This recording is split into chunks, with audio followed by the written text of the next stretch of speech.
جب آپ کبھی بازار میں داخل ہوں یا گھر سے باہر جانے لگو تو پھر آپ کوشش کریں کہ یہ والی دعا ضرور پڑھیں۔ اس کی فضیلت یہ ہوگی کہ 10 لاکھ نیکیاں ملیں گی، 10 لاکھ گناہ معاف ہوں گے، 10 لاکھ درجات بھی بلند ہو جائیں گے اور جنت میں ایک محل بنایا جائے گا۔ اور جب کبھی بازار میں داخل ہوں تو پھر کوشش کریں کہ یہ والی دعا ضرور پڑھ لیں۔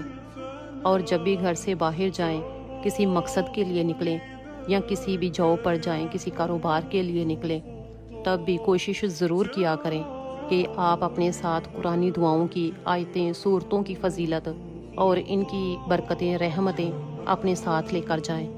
کیونکہ جب بھی کوئی شخص گھر سے باہر جاتا ہے کسی بھی مقصد کے لیے، تو جب اس کے ساتھ قرآنی دعاؤں کی برکت ہوتی ہے یا ماں باپ کی دعا ساتھ ہوتی ہے یا بہن بھائیوں کی دعائیں ساتھ ہوتی ہیں، تو وہ سب دعائیں اس کے لیے بہت بڑی کامیابی بن جاتی ہے۔ اب دعا پڑھتے ہیں۔ جب کبھی آپ بازار میں داخل ہوں تو یہ والی دعا ضرور پڑھ لیں۔ لا الہ الا اللہ وحدہ لا شریک لہ لہ الملک و لہ الحمد یحیی و یمیت۔ یہ آپ نے دعا پوری پڑھنی ہے۔